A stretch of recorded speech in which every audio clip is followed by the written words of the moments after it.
Siche, which is a lot of pages, as you can see, is a combination of a Sicha about the Alter Rebbe, Yitas Kislev, and Yosef HaTzadik. And the Rebbe is trying to draw parallels between the Alter Rebbe and Yosef HaTzadik, and their Galus, and their stories. But we're going to skip the Alter Rebbe part. We're not going to do the Alter Rebbe part. We're going to do only the Yosef HaTzadik part. And let's set ourselves for the conversation, which will probably end up happening orally again, even though I prepared the copies and I underlined as I always do, but I have very little time, unfortunately, to do it in. The theme of this year is Yosef and his brothers, right? The process of going into Galus. We started the year discussing Yaakov's perspective on all this. Yaakov is the father. He's not part of the Galus. How he anticipates, how he sees it all. We talked about dreams. We talked about the specific dreams. Last week we talked about Yosef's actions. Why would Yosef go to his brothers and get himself killed? His father sent him to see how his brothers were doing. Yosef goes, he ends up getting thrown into a pit, and then he gets thrown into slavery, and so on. And the question is, Yosef knows what's going to happen. He knows what's going to happen. Why does he go? How is he allowed to go? And the Rebbe gave two answers to the question. The second answer was that Yosef went on Mesiras Nefesh. Not Mesiras Nefesh to do what his father said. That would not have been enough. It wouldn't have been justified. He went on Mesiras Nefesh to teach his brothers Kibbud Avayim. In other words, he went understanding this may cost him his life. He was trying to educate them on what it means to respect your father. Because Yosef felt that in their relationship, they displayed not only a lack of respect for him, but a respect for Yaakov Avinu, for their father. And Yosef doing his father's wishes with the full cognizance that it may cost him very dearly, personally, was Yosef's method of communicating to his brothers the extent to which one must go for Kibbud Avayim. And the significance of this lesson is that this is what is unique about Galus. If I had to say this in other words, I would say this. Mesiras Nefesh, the idea that a person should sacrifice his life for a cause, is a constant. There's always that idea of Mesiras Nefesh. But if you could draw a distinction between Mesiras Nefesh in a good time or a bad time, Mesiras Nefesh when God is smiling at us, and Mesiras Nefesh in a time of Galus, the difference would be that in a good time, Mesiras Nefesh is for a specific purpose. You're being Mesiras Nefesh to affect a particular thing. In a bad time, there was a concept of Mesiras Nefesh, al Kiddush Hashem, on principle, for the sake of the sanctity of God's name. So by the Rebbe teaching us that Yosef's Mesiras Nefesh was not to fulfill his mission, but to sanctify the name of God, we're finding a parallel between what Yosef was Mesiras Nefesh for and the theme of Galus. This was last week's conversation, and we're moving on. In other words, if you didn't understand what I just said, don't worry about it, we're moving on. This Siche is on the words V'Yosef Hurad Mitzrayim. Yosef is brought down into Egypt. The story that we're completely skipping is the story of Yehuda and Tamar. And the reason I'm completely skipping it because I did not find any Siches of the Rebbe on the story of Yehuda and Tamar. So, right, at least not on the Likutei Siches. So we're moving on to Yosef's entering into Mitzrayim. What happens? He sold and sold and sold again. And understand who you're dealing with. You're dealing with a child who was 17 years old, very, very intelligent, very refined, very sophisticated, very deep, being manhandled by crude, uneducated, wayfarers, travelers, schleppers, basically. And it was a very, very bad fit. Yosef was not exactly conditioned to dealing with these kinds of people. But what's interesting about Yosef is he never loses his sensitivity and his refinement. In other words, he adapts, he survives, but he doesn't adapt by selling his soul, by compromising himself. He remains as refined, as sophisticated, as pure and smart as he was in his father's house. And therefore, he always stands out. Wherever he is, whether he's on a camel or is being schlepped by who knows who from who knows where to who knows where, or he's sold as a slave into the house of the executioner of Mitzrayim, Sarat Abuch, or he's in prison, or he's in Pare's house, Yosef's upbringing shines through in an unchanged way and leaves an incredible impression on anybody who encounters him. And that's the topic of tonight's class. Yosef Hurad Mitzrayim. The Rebbe brings a medrash. But the medrash says that the word Hurad means he became the master over. The Hebrew word Hurad means two things. Yored, which means to go to a lower level, and Yered, which means to control others, to dominate other people. So the Rebbe quotes a medrash, which is on page 194, where the medrash says at the bottom of the first column, Yosef Hurad Mitzrayim Kifshain. Yosef was not lowered into Egypt. He was made the master over Egypt, the balabayas over Egypt. And in the Sicha, the Rebbe explores this duality. Yosef was sold as a slave. He became a servant in the house of this butler, of this executioner. In a very, very short time, the executioner starts to see his skill and his honesty, and he just trusts him. He trusts him with everything. He just basically says, manage my estate. And then, of course, because of an act of gossip and corruption and evil, he ends up in a pit where he stays for 11 years, or 12, a very long time, until he's finally pulled from that pit and he becomes the vizier, the vice king in Egypt. And throughout, he's the same Yosef. The Rebbe's question is, how could the Medrash say, Yosef Hurad Mitzrayim, that Yosef became dominant over Egypt? It isn't true. He wouldn't become dominant over Egypt for 13 years. For the first 13 years, he was being dominated or absolutely crushed in a pit, in a hole in the ground.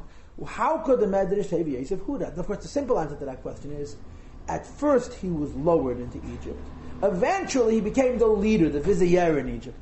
And the Rebbe says, but the Medrash says clearly that the moment he entered into Egypt, he dominated it.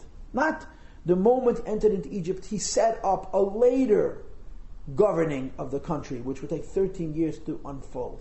The pasuk, the way the Medrash interprets it, is that the moment he came to Mitzrayim, he became immediately the master over Egypt. And the Rebbe is trying to understand how. When he came to Mitzrayim, he was a servant. When he came to Mitzrayim, he was a slave. When he came to Mitzrayim, he was a subordinate of a very powerful person whose wife ended up destroying his life because of some narishkeit that she had. And he spent 12 years in a pit. So where do we have, from the moment of Yosef and coming to Mitzrayim, the idea that Yosef started to dominate Mitzrayim? That's the outstanding question. Okay? And the Rebbe's answer is really wonderful. And I really think that in this answer, there is a very, very, very powerful psychological component. What happens to people when they suffer? They get worn out. They get used up. That's what happens. People who live life, if you have an easier life, you're likely to live longer. Why?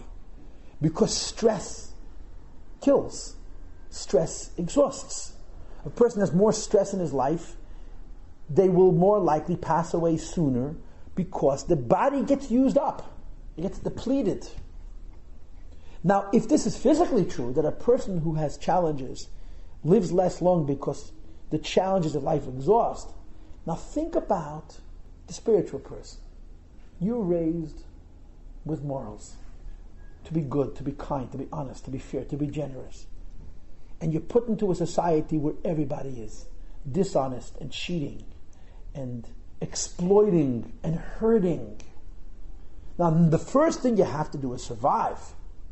If you are an innately, inherently good person, or you've gotten an education from Yaakov Avinu himself, a very, very personal education from Yaakov Avinu himself, which has made you this incredibly principled and good human being, and you find yourself in an evil and a corrupt world, what do? So people have different reactions. One reaction is to withdraw, to die. I can't deal with this. Another reaction is to be corrupted. That's what would happen to most people.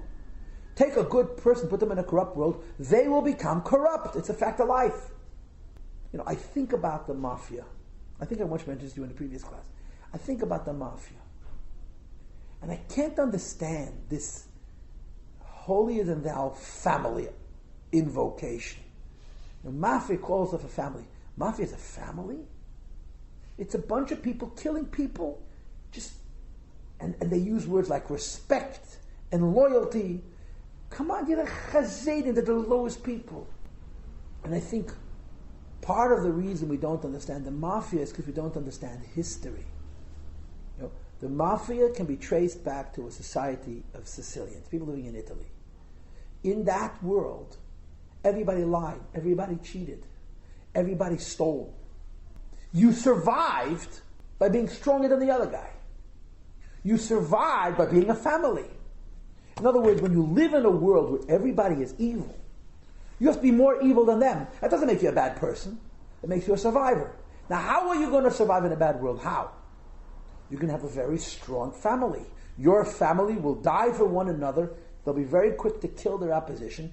That's how a mafia is formed. So if you go back to then, you understand, first of all, they had no choice.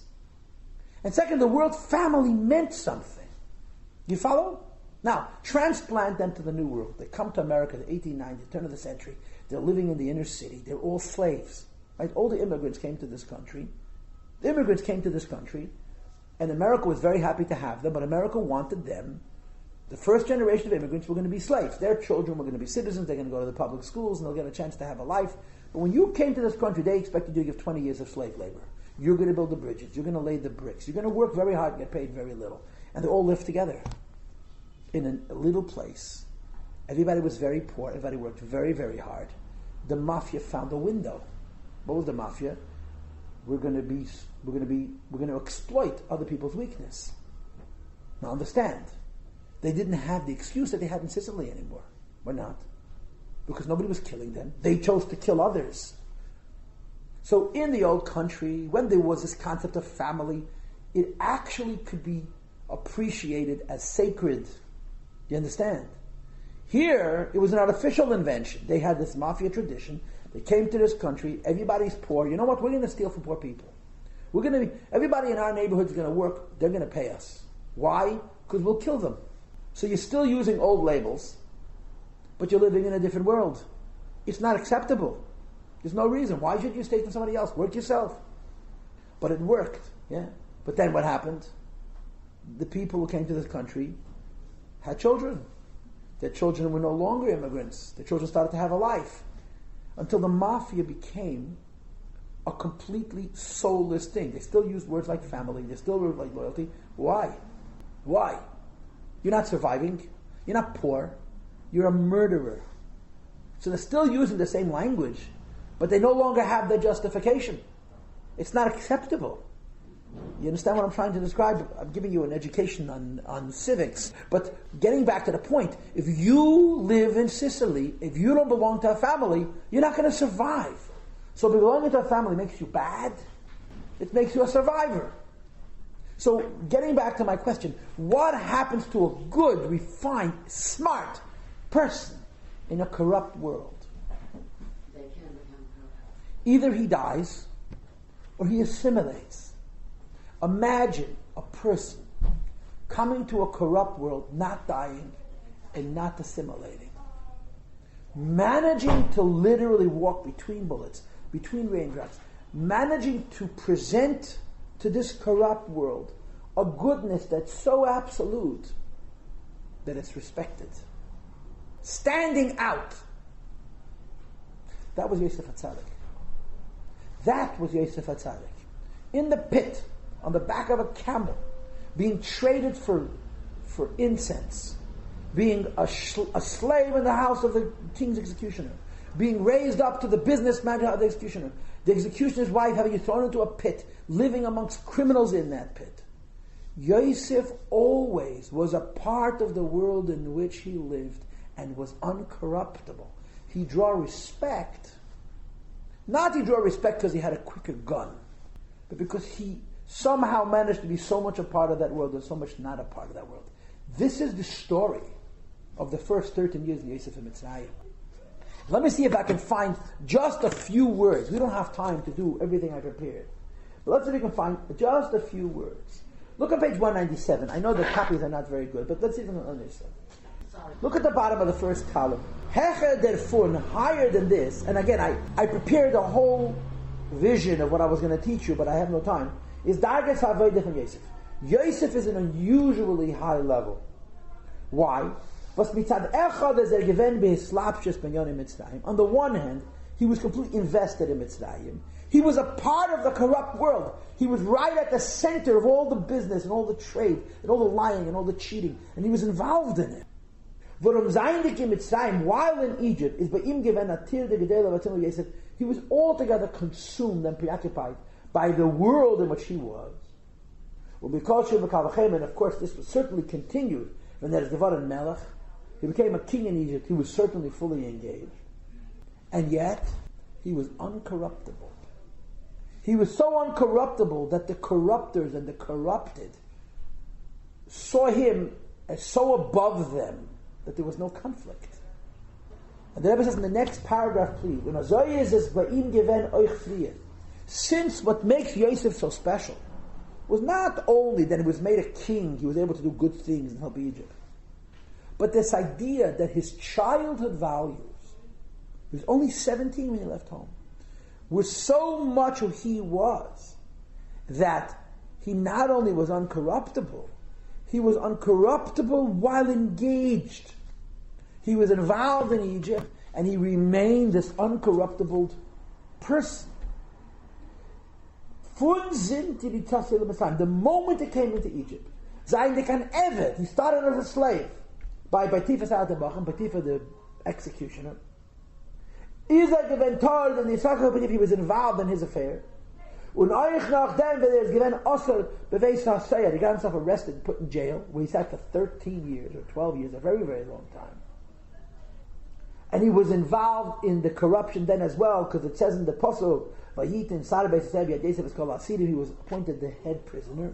It says the Rebbe in the next paragraph, when Alpha became at the same time, all of these preoccupations, these busynesses, they did not befuddle him, they didn't confuse him, they didn't distract him in his attachment to HaKadosh Baruch Hu.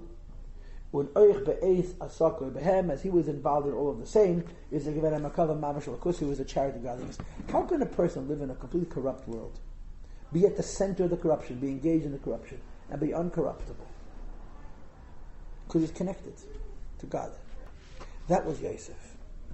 Yosef was a man, or a boy, that showed up in a world, and he just shone.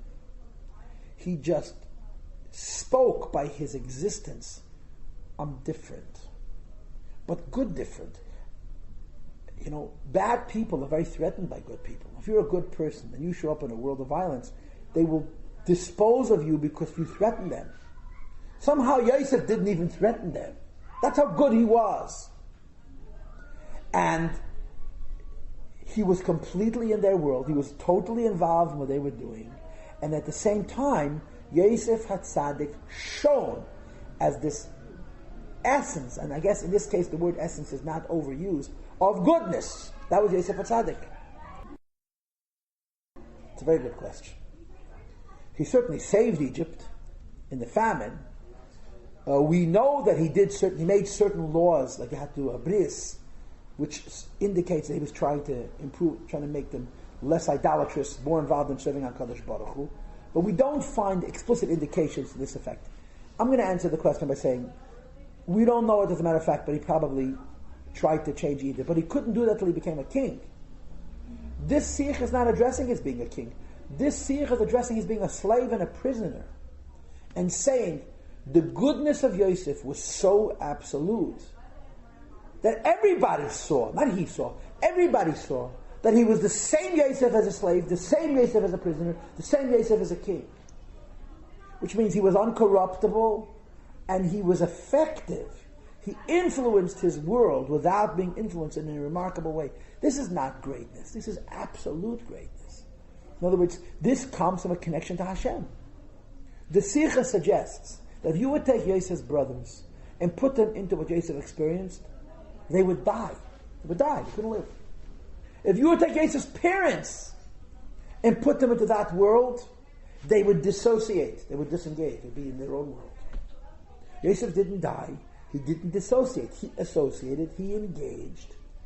And he was the same. So the Rebbe says the Medrash says all of this in a few words. The Medrash says, do not think Yosef became a king when he became a king. Yosef became a king when he stepped across the border from the desert into Egypt. But he wasn't a king. He was a slave. He says, no. The kingship of Yosef begins the moment he comes into Mitzrayim, because his presence and his actions represented such a degree of uncorruptibility that at every moment he was very much a part and altogether unapart of the environment in which he lived. He ruled with goodness. Anybody will tell you that good people get eaten up alive in this earth. People justify being not so moral because they want to survive in this world. Or at the very, very least, people talk about how the world is bad and you have to protect yourself against this world. Yosef wasn't raised that way. Yosef was raised about the world is good and your job is to make it better. But Yosef's goodness was so great that he conquered the world with goodness. He mamish conquered the world with goodness, rather than having his goodness being exploited. So Yosef, the point of this Sicha is to explain a Medrash that says Yosef doesn't become a king when he leaves the prison. Yosef becomes a king when he enters Egypt, because his level was so special that his dominance, his control, his influence on Egypt began at that moment. And like I said to you before, his brothers would have died from it. His parents would have dissociated, they would have distanced themselves from it. And Yosef did neither of those things. And the Sicha, you're going to have to learn on your own.